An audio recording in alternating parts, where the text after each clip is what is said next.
You guys want to hear some dark good news? Absolutely. Sure. Dark good news meaning it's good news for me, but it's dark news for other people. From the New York Times, too little, too late, bankruptcy booms among older Americans. My favorite generation, the baby boomers. And our good friend TJ Martinell sent this to us over at tjmartinell.com. And I love articles like this because I remember not only my own parents, but every baby boomer adult telling me you guys spend more or spend less than you make and you're not responsible enough and all this moralizing, all this lecturing. And now, it's great. This is enjoy the decline moment. This is an enjoy the decline moment. This is also a reason to go get any baby boomer who I don't have enough for retirement. Well, maybe you could get Poor Richard's retirement. So just go ahead, pour a drink, relax, maybe light up a cigar. For a rapidly growing share of older Americans, traditional ideas about life and retirement are being upended by a dismal reality: bankruptcy. The signs of potential trouble: vanishing pensions, soaring medical expenses, inadequate savings. New York Times, you could have just said inadequate savings right there. Don't tell me this shit like, it's medical expenses and I didn't know and I didn't have insurance and pension. I'm going to take this and shove it right back in your baby boomers' fucking faces. Say, you should have known better. What did you think was going to happen? Have been building for years.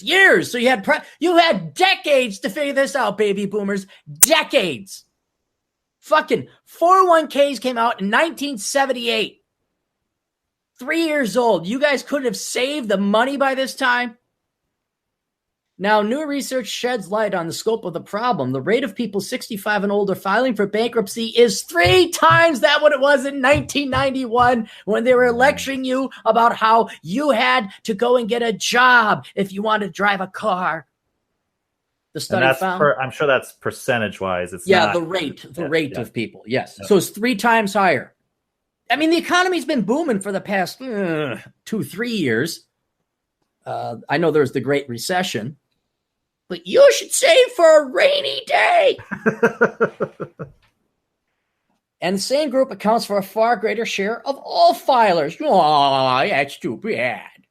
Driving the surge, the study suggests, is a 3-decade shift of financial risk from government and employers to individuals who are bearing an ever greater responsibility for their own financial well-being as the Social Security safety net shrinks. What do you mean a 3-decade shift risking from the government to employers, government and employers to individuals who are bearing an ever greater responsibility for their own financial well-being? You mean they have to be responsible for their own financial well-being?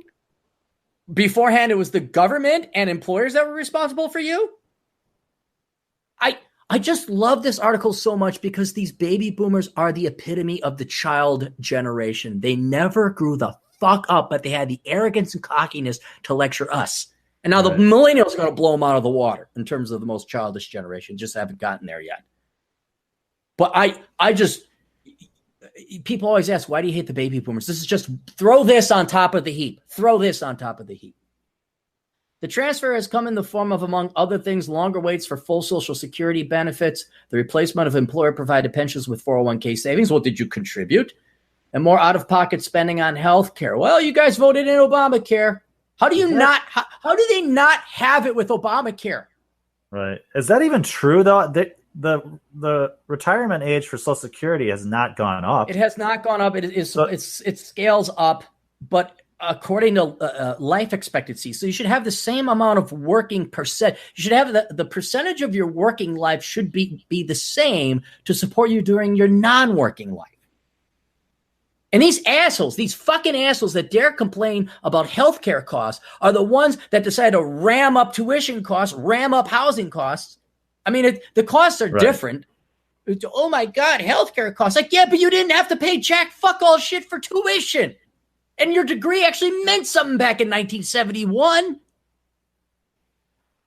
And this healthcare is awesome and is keeping you alive. You should be thankful for it. I mean, it's so much better now. Yeah. Oh, I ate a lot. I want to know this. I need a new heart.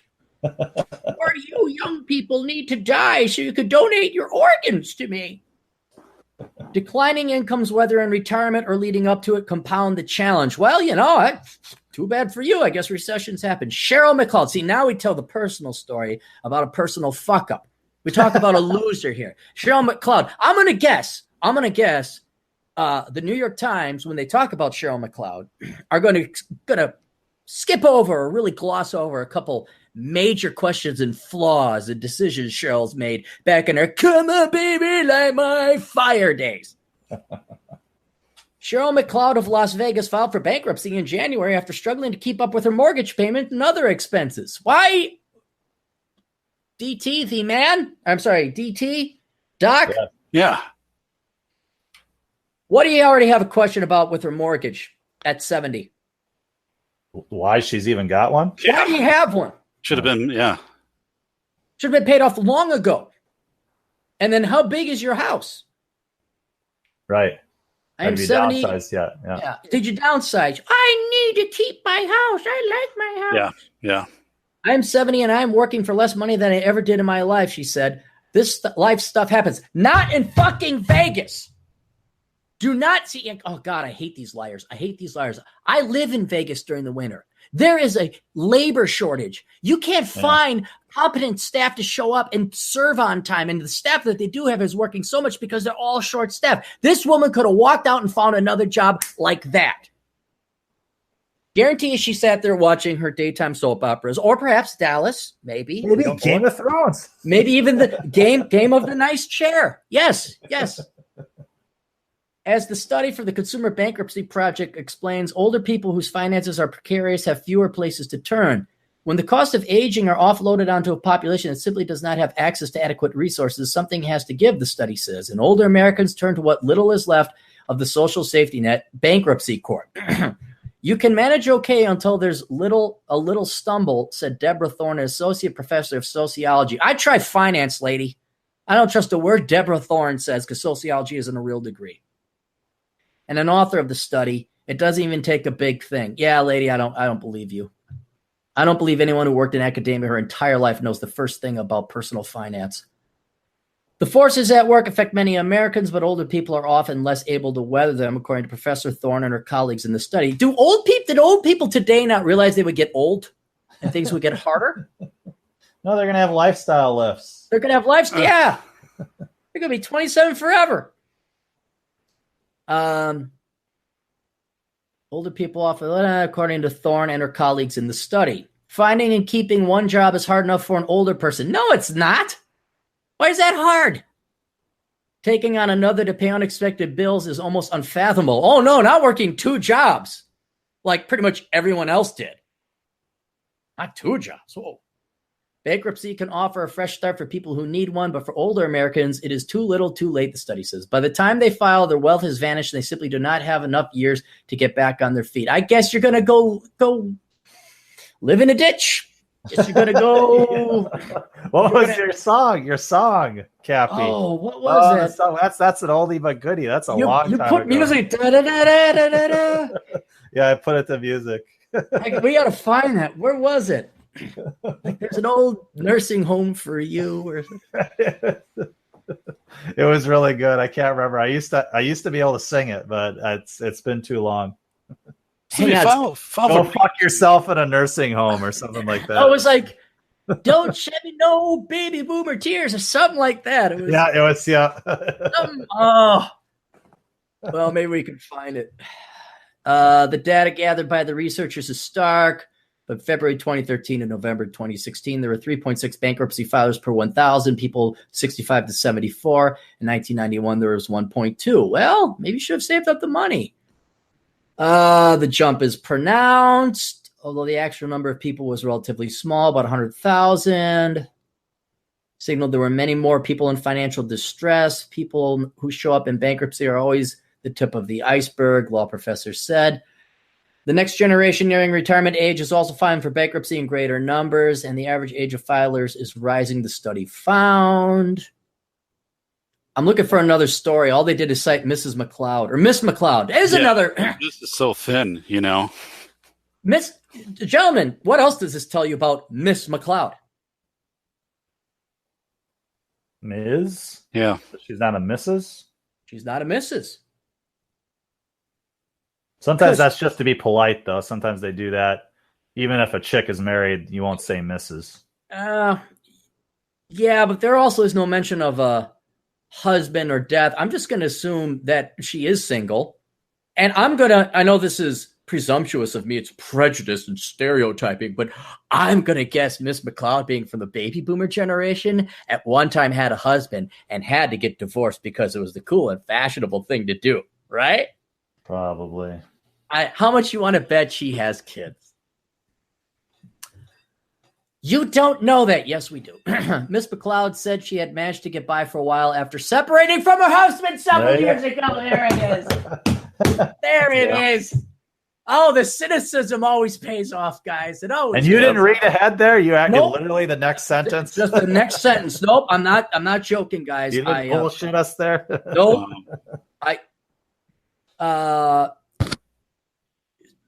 Eventually, though, she struggled to make ends meet on her income alone, and she fell behind on her mortgage payments. She collects a small Social Security check and works at an adult daycare center for people with intellectual disabilities and mental health problems for $8.75 an hour. She could go make $20 if she wants to be a waitress right now. Why would you want to do that for only $8 an hour? Well, I mean, it's sort of nice of her to do that, but well, she's also dumb and lazy. I guarantee you, she's too lazy to go apply for another job. Here's another thing. How much you want to bet at that hourly rate she qualifies for a bunch of other government benefits that she's failing to mention right here? Sure. Guaranteed. Absolutely. Yeah. Absolutely. She makes sure clients participate in daily activities, calls them when they are irritated, and tries to understand what they need when they are having trouble expressing themselves. So reader, ignore the fact she stole money from people she borrowed it from and filed for bankruptcy. That's what they're basically saying. Like, look at the shiny thing over here. She's a nice person, even though she stole from you. Right. When I moved here from Los Angeles, I was wondering why all these older people were working in convenience stores and fast food restaurants, she said, is because they don't make enough in retirement to support themselves.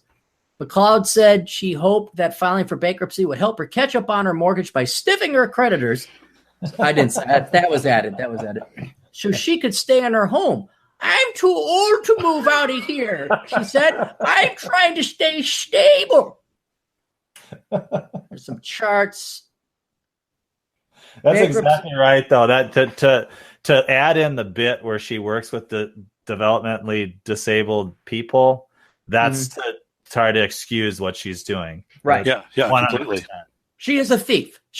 That's it. That's not me being pessimistic or insulting. She took money that wasn't hers and was supposed to pay it back, and she didn't return it. That's called thievery. That's stealing. I guarantee she took out home equity loans too. And she probably did. Probably did. Here's what's great, because the baby boomers did such a great job raising their children. Older Americans' finances are also being strained by the needs of those around them. A little more than 1/3 of the older filers who answered the researchers' questionnaire said that helping others like their children or older parents had contributed to their seeking bankruptcy protection. Your kids have got to be in their 30s at least. Yeah. So they raised fuck up kids too. Well, nothing's too good for our children. Don't get jobs and don't do this and don't do that. Oh, I was just little precious. Signing off on their student loans, no doubt. Yep. Oh, God, right. God, am I good? Yeah. Guys, right here. Some parents, Mr. Stern said, had co-signed loans for $10,000 or $20,000 for adult children and so they could no longer afford them. Yep. When you are living on $2,000 a month, and that includes Social Security, and you can't do basic subtraction or addition to find out you should have co-signed a loan for your deadbeat liberal arts, pot-smoking, guitar-playing son. That was added. And you have rent and savings are minuscule. It is extremely difficult to recover from something like that, he said. Others had co-signed their children's student loans. I never saw parents with student loans 20 or 30 years ago, Mr. Stern said. It's not uncommon to see student loans of $100,000, he added. Then you see parents who have guaranteed some of these and those aren't forgivable in bankruptcy. Thank fucking God. Right. They're no longer working and they have these student loans that are difficult, if not impossible, to pay or discharge in bankruptcy. And these are the kids' loans. Well, the kids could work, but why change a family tradition of sitting on your ass? Oh, here's another story.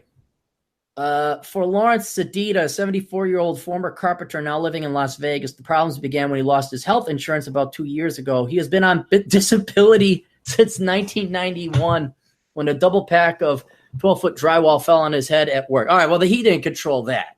We'll forgive this guy. He got injured. Right. After hey, his just quick. There's Darius Thurman, $2 coming out of the pack. So Darius, just want to send that. He said, if you're so smart, how come you ain't rich? Louis Jordan, give it a listen. But hey, thanks, Darius. Is that a song? No, he's in the chat right now. He's asking me if I'm what? No, he said it was a quote. If you're so smart, how come you ain't rich? And that must be this guy, Louis Jordan, that said that. Oh, okay. Anyway, I could go on, but you don't even have to read these articles. You could just assume the worst and the laziest about people. And they made dumb decisions. They didn't save their money, and they're lazy fucks. And so that is the good dark news of the day. How'd you guys like it? I loved it. The whole pension thing is just they're reaping what they've sown, man. I mean, all these boomers absolutely voted for people to just give away the store. Oh, we got to take care of this. We got to take care of that. Oh, we got plenty of money. Oh, we should use Social Security to help these people and to help those people. And let's expand Medicare and Medicaid. And I want more. The unions with negotiating their contracts. Oh, I want more. Never mind if it's going to work. I just want more. And it's all coming home to roost. I hope they don't get out of this debt. That's my whole thing with the boomers. They're just trying to get out of this debt. And if we just let this happen, they'll have to suffer the consequences for an entire life's worth of decisions and actions. And I don't mean to throw you guys into the evil cynicism and the hate that I have, because I'm a very angry man. I will admit that. But since I couldn't have what I would have been my birthright to the United States, a stable, nuclear, Western society with low debt and responsibility and good, responsible people, I try to look for happiness and joy in other things. And I really do find it in the misery of others. And I hold the baby boomers disproportionately responsible, not solely, but disproportionately responsible for this decay. And I love it. I love seeing justice and poetic justice and comeuppance and reality just come in and beat the fucking shit out of the people that need it. And a close second, I would say, is the likes of whatever the gal we were talking about before, who thought that criticizing a guy's shirt, in general, feminism, watching these delusional women of all ages just waste their lives, not falling in love, hating on men, or at least putting men like 4th or 5th place or 6th place behind their dogs, and they don't understand the concept of marriage or love or family. And then waking up and it's too late and they're too old. I love seeing it happen. And if there's a way to, again, quote, enjoy the decline, you got to enjoy the show. You got to enjoy the movie. You got to watch the pain and suffering of the stupid people that maybe didn't purposely make your life worse, but certainly put a cap on what you could achieve and accomplish. That have stolen their birthright. So when you see articles like this and it's all sad and oh my God, rejoice. Right? Just rejoice and revel in their pain and misery. Amen. So I think that sums it up, Cap. I think that's a great way to end. Yeah. Cool. Well, let's go through. Are there any other super chats or any other questions in the chat room there, DT? There's not really any. There weren't any questions with money attached. Okay. Question: what about Gen Z? My generation. I noticed a lot of them are taking out car loans like crazy. Guy named Joshua Landrum. They're still up for to be determined. It's such a young generation, most of which are still in high school. I mean, I think depending on where you want to split the line, Gen Z is maybe going to be freshmen in college this year, maybe sophomores. I know there's a lot of people that hope Gen Z is the saving generation, but I really doubt it. I think they're just going to be millennials version 2.0. But we'll find out. What the most telltale sign of what I should do is start looking this data up again at the University of Minnesota, is find out what are they majoring in. Like if right now it's basically 2/3 worthless degrees, 1/3 worthwhile degrees. If we could get that to half and half, or you see more kids going into the trades, like trade school starts. Like you see that the Gen Zers were learning from the mistakes of the millennials, and there's a trend of going towards more reliable employment, being wise. Then I'd have a little bit of faith, but I have a feeling it's just going to be the same. I think a lot of it's outside of any of talking about control again, with all this automation, all this technology, everything that's kind of as fast approaching. I think Gen Z might be caught. They might be the generation that really, really has to deal with that and adjust to that. And we'll see if that's a sink or swim thing or what results from it. Right. But automation is going to change everything.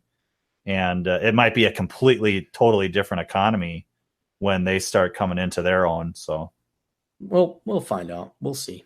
Everybody will be YouTubers just like us. Exactly. Yeah, the basic universal income. That drum's been beating loud everywhere. I gotta write. There's a book I've been wanting to write about the roboticized economy, and it would probably be a really good, but it just takes so much damn time and thought and research. And I just want to write lies and filth and sell it to naive people and liberals and women. Let me throw this by you guys before we end up. But one of the things, and I do, and I've done for a long time, every week I'll devote 1 or 2 hours just to like going over our family finances, and not looking at exactly at every single bill and all of that, but looking at the finances, checking out the interest rates, checking out the bond rates, just, things like that. So I'm aware. And, one of the things we did today, actually, we did a family outing about an hour from here. And that's actually where one of the banks is that we do some banking with. And the family outing started with, I stopped at the bank, had a number of transactions that I wanted to get done to move into some things that I'd shifted in the bond market to more favorable.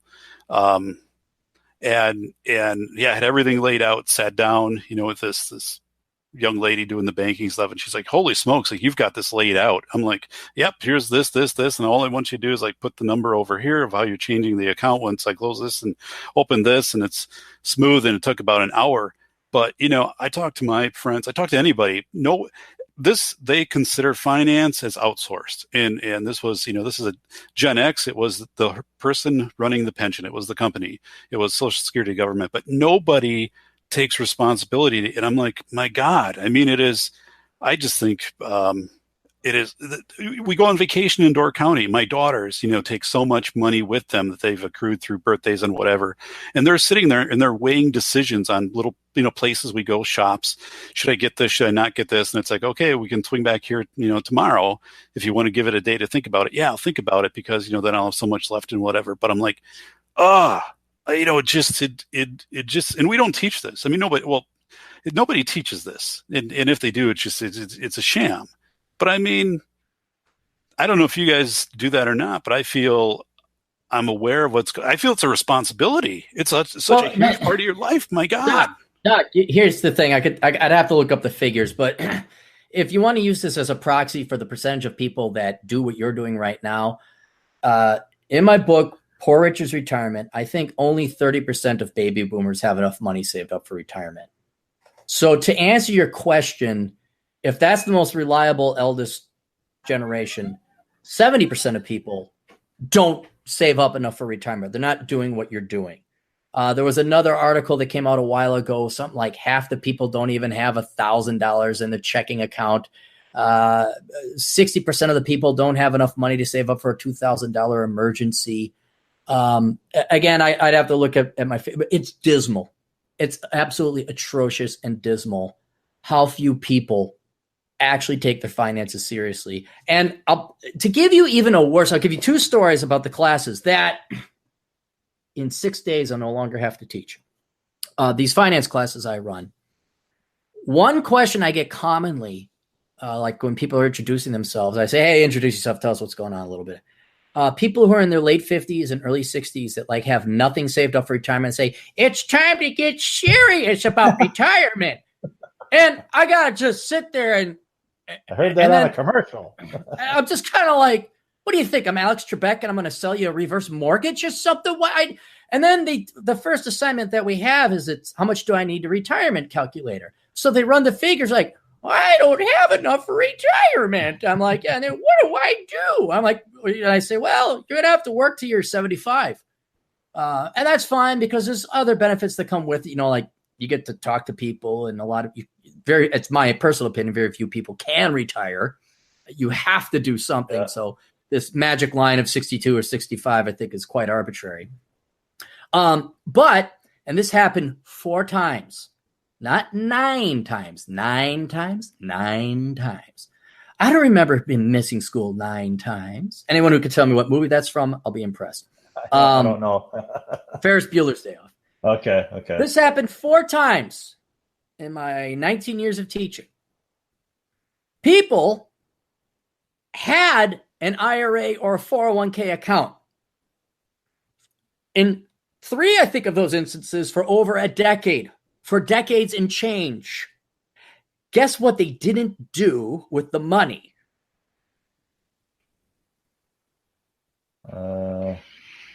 They have an IRA. It's at the bank.